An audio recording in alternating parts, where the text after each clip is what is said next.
मोठे दिसतात, मात्र दोन्ही भावांमध्ये त्या पद्धतीने दिसत नाही. असं काही नसतं. ते काय तुम्हाला तो उतावळेपणात दाखवतात आणि दिसला तरी तुम्ही म्हणणार काय.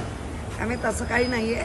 योग्य वेळी योग्य निर्णय येईल. प्रगती इच्छा असल्यास आषाढी एकादशीपर्यंत बहीण भाऊ एकत्र येतील, काय सांगता? इकडे सगळ्याची चिन्ह चांगली आहेत. पावसामध्ये जे वातावरण होतं प्रफुल्लित, ते वातावरण जर होत असेल अख्ख्या महाराष्ट्रात तर चांगलं आहे. अगदी सगळे सकारात्मक आहेत. मग संजय राऊतांनी तर सांगितलं मागे वळून पाहायचंच नाही आहे, पण मागे वळून जेवढं बघाल तेवढा चिखल दिसेल आणि त्या चिखलात परत जायचं नाही आहे. त्यामुळे आपण सकारात्मक राहूया, भविष्य बघूया. एक विधानसभेचा जो निकाल लागला त्यावरती त्यांनी आक्षेप नोंदवले. मुख्यमंत्र्यांनी त्याला आज लेखातूनच प्रत्युत्तर दिले. ज्यांना जनतेनं नाकारलं ते आता जनमताला नाकारतात. नाही, आता होऊन गेलेल्या गोष्टीला लागलेल्या आकड्यांना आता काही बोलायचं नाही. आता जनतेने पण पाहिलंय काय झालंय. त्यामुळे जे होऊन गेलं ते स्वीकारलं, पण स्वीकारलं याचा अर्थ झालेलं बोलूच नाही, ही दादागिरी नाही चालणार. मनसेबरोबर युतीसाठी आपण प्रयत्न केलेला आहे. संदीप देशपांडे असतील, बाळा नांदगावकर असतील, मात्र दोन्ही वेळेला आपल्या इकडनं भूमिका कुठेतरी आपण आत्ताच सांगितलं ना, मागे वळून बघू नका आणि तुम्ही मागे जाऊन जाऊन प्रश्न विचारू नका. पण आता भविष्य काय त्यांचं कोणाचं आहे ते आम्हाला माहिती आहे. काही पे रोलवर असलेले बोलतात, पण आय नो. त्याच्यानंतर आजच इतकी उत्कटतेनं या दोन्ही भावांना सोबत येण्याची गरज का वाटते? राजकीय भवितव्य की महाराष्ट्राचा विचार? नेमकं नाही, काय? दोन्ही खोटं नाही बोलणार, ताकाला जाऊन गाडगं लपवायचं नाही. दोन्ही राजकीय भवितव्य तर आहेत, कारण उद्धव बाळासाहेब ठाकरेंचा पक्ष जमीन दोस्त झाला सांगणारे ह्याच मीडियावर आहेत. त्यामुळे जमीन दोस्त झाला नाही, जमिनीवरचे दोस्त म्हणजे शिवसैनिक हे उद्धवजींबरोबर आहेत, हे आम्ही सकारात्मक बघतो.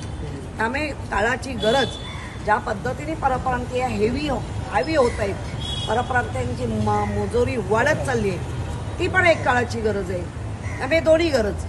पद्धतीने बघितलं तर एकनाथ शिंदे यांच्या शिवसेनेला त्यांनी जे टार्गेट केलेलं की भाजपचा एकच बाप हा मुख्यमंत्री आहे, आणि त्यानंतर निलेश राणेंनी त्यांना तंबी देखील दिलेली आहे की या सगळ्या प्रकारे बरं आहे ना, जेच मित्रपक्ष म्हणून आम्ही युतीत आहोत, गळ्यात आहोत पडून सांगतायत, त्यांना ती चपराक आहे. चांगलं आहे, आमच्यासाठी काही ते प्रॉब्लेम नाही. बाळासाहेबांच्या काळापासून शिवसेना भाजप युतीच्या काळामध्येही महापालिका भाजप आणि शिवसेनेकडे होती. मग 30 वर्षामध्ये हे अतिक्रमण नेमकं कोणामुळे झालं? परत यांचा जोर जर वाढला असेल तर तत्कालीन असं कोणामुळे त्याला मिळत नव्हतं नाही, असं कोणामुळे वाढलं असं म्हणता येणार नाही. आपण सहिष्णू आहोत, त्यामुळे पोटापाण्याला आलेल्या लोकांचं आपण फारसं हे करत नाही. म्हणजे बसलेत ओके, सहिष्णू आहोत ना म्हणून. पण त्या सहिष्णूचा आता फारच दादागिरीमध्ये उतरत आहे, आणि ते ह्या गेल्या 2 वर्षात 2022 नंतर प्रचंड दादागिरी वाढली आहे. अगदी शेजार जर अदर भाषिक असेल तर मराठी माणसाने घाबरून राहावं अशी चित्र आपण कल्याण, डोंबिवली, भांडूप बिंडूप सगळीकडे पाहिली आहे. त्यामुळे ही दोघांसाठी काळाची गरज आहे, दोघांसाठी. कारण उद्धव बाळासाहेब ठाकरे बाळासाहेबांचा पक्ष कशा पद्धतीने फोडला, आणि बाळासाहेबांच्या पक्षाला ज्यांनी स्वतःचा पक्ष आता म्हणून घेत आहेत त्यांचेच मोठे नेते गजानन कीर्तीकर आज काय सांगतायत, त्यांच्यातली एक विभागप्रमुख परत आली ती काय सांगते, याचा अर्थ तिथे काय चाललंय आम्हाला त्याच्याशी देणं घेणं नाही. परंतु गळचेपी मात्र टी व्हीच्या माध्यमातून, तुमच्या सगळ्यांच्या माध्यमातून दिसतंय.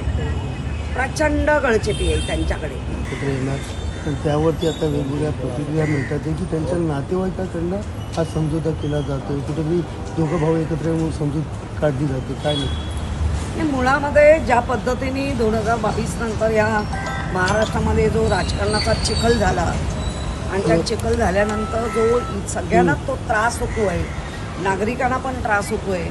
कारण परप्रांतीय लोक आता भारी होऊ लागले आहेत. त्यांना प्रत्येकाला असं वाटायला लागलं आहे की आमचा बाप कोणतरी वेगळा आहे, आम्हाला सगळ्या या गुन्हेगारी क्षेत्रामध्ये मदत करणारा आमचा बाप आहे असं त्यांना वाटायला लागलेलं आहे.